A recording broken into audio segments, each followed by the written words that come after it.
Psalm of the Blind and the Infinite Archive, a hybrid psalm of lament and appeal, Christian and Islamic, addressing the Creator from the depth of the fragmented world.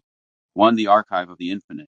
O Architect of the unfathomable, Lord of the crushing, star-swallowing expanse, we call out to you from the center of a boundless archive. We are finite readers with failing eyes, standing in a library where the shelves are forged of galaxy clusters, and the texts are written in frequencies of light that burn the unprepared mind. From the blood-stained wood of the cross, where the Messiah embodied the final chapter, to the unyielding orientation of the Qibla, where the believer turns from distraction to face the author, we bow our fragile necks beneath a sky so burdened with knowledge, it threatens to crush our sanity. Look upon us, O Sovereign of the Archives. We are not blind men touching a beast. We are desperate scribes clutching at single pages. We reach into the infinite and pull down a solitary volume, but our minds are too frail to hold the library. So we fracture the text.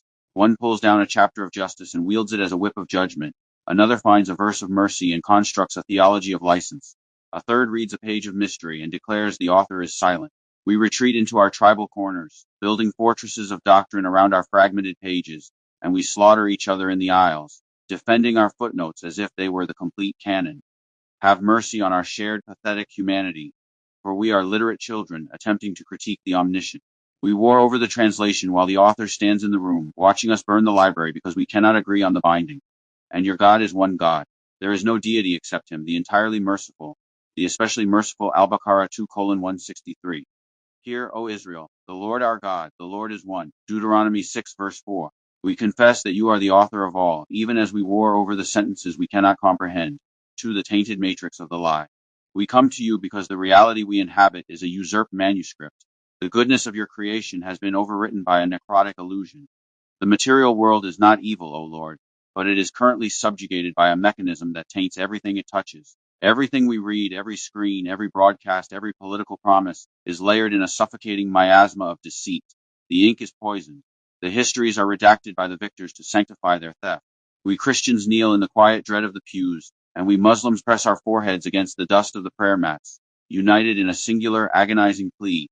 We seek the piercing, blinding light of your original text, because the shadows of this world are not natural. They are fabricated. We turn to the Creator because the creation has been occupied by a malignant editor. We seek the Furqan, the criterion that separates truth from falsehood, because we have lost the capacity to distinguish the real from the mirage. 3. The Gothic rot of the bloodline look upon the architecture of our intimate ruin, Lord of the worlds. The corruption did not begin in the palace, it festered in the nursery.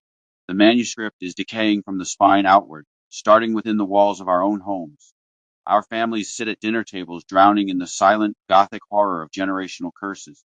We pass down unspoken resentments, inherited traumas, and malignant hatreds like cursed scrolls, locking them in the bloodlines. Mothers and fathers, consumed by their own unhealed narratives, act as specters in the lives of their children, haunting the hallways of their own homes with the unfinished chapters of their past. The domestic sphere has become a crumbling archive of the soul, where the dust of neglect is thick and the light is obscured. We confess the sins of our fathers, the pride of our mothers, and the bitter, icy detachment we have cultivated to survive them.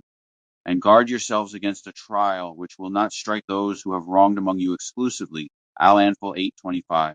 The sins of the father are visited on the children. Exodus 34 verse 7. We are not merely victims of the present. We are reading a history we did not author, yet it is written in our bones. For the mausoleums of iron and ASH beyond our doors, the rot metastasizes. Our towns are enveloped in a creeping, asphyxiating mist of apathy. We live in Gothic landscapes of modern isolation, surrounded by neighbors who are nothing more than phantoms behind locked doors.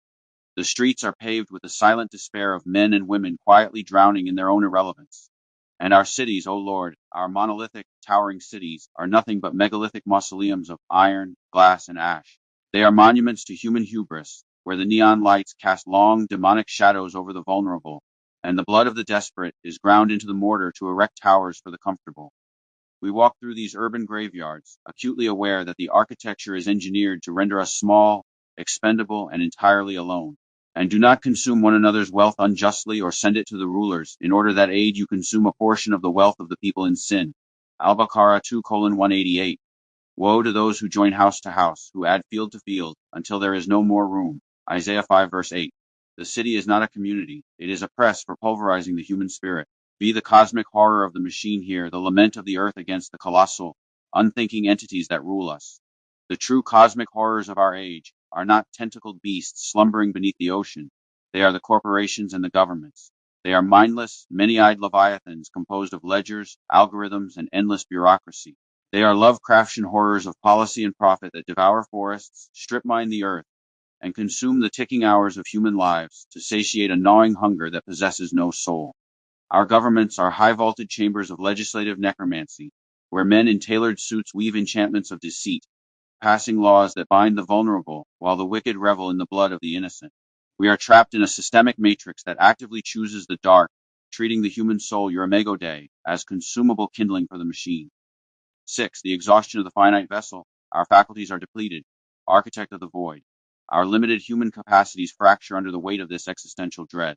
The terror of our existence is not that we are actively hunted by monsters, but that we are utterly insignificant, floating on a speck of dust in a silent, freezing eternity, surrounded by a civilization that operates as if we are nothing. Our minds cannot bear the weight of the corruption we witness every day. We are tired. The biological vessels are failing. The stress of existing in a world entirely devoid of justice causes our physical hearts to race, our stomachs to bleed, and our spirits to collapse. Man was created of haste. Alambiah 21:37.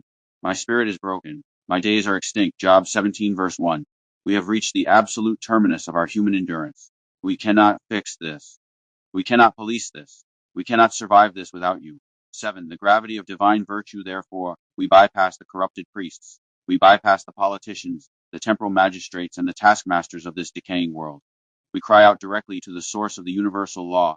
Christian and Muslim, broken and weeping in the same dark room, we beg for the single unyielding truth, because we know deep within the marrow of our bones that beneath the terrifying void, beneath the gothic decay of this sinful world, there is a metaphysical architecture to the soul.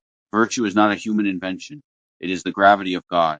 Justice is not a political negotiation. It is the inescapable, mathematical reality of the Creator. It applies to the king and the peasant, the magistrate and the worker. It is the fitra, the innate disposition of the universe. It is the logos, the rational order that binds the atoms together. Indeed, Allah orders justice and good conduct, and giving to relatives and forbids immorality and bad conduct and oppression. An-Nahl 16-90. He has told you, O man, what is good, and what does the Lord require of you but to do justice, and to love kindness, and to walk humbly with your God. Micah 6 verse 8. This is the code that cannot be hacked. This is the law that cannot be redacted. 8. The medicine in the candy. Strip away the heavy velvet curtains of our delusions. Do not feed us the sugar of comforting fables. Administer the bitter medicine of your absolute law. Remind us that the empires of men will crumble into forgotten ash. Remind us that the corrupt bureaucracies, the tyrannical overseers, and the arrogant kings will be swallowed by the silent eternity, their names expunged from the cosmos as if they had never existed. But the truth, the agonizing, beautiful, unyielding truth, will remain. You remain. Find our shared humanity in this singular, terrifying revelation. We are absolutely nothing without the breath of the infinite. But with that breath, we are more than conquerors. Guide us through this rotting, gothic graveyard of a world. Anchor us against the cosmic dread. Pour your universal law into our exhausted vessels, so that we may stand upright in the dark, unflinching, until the finite finally yields to the eternal. Do not let us die in the lie. Let us live in the truth. Praise be to God, the most merciful. We ask this by the truth of your word, Jesus Christ of Nazareth. Amen. Amin.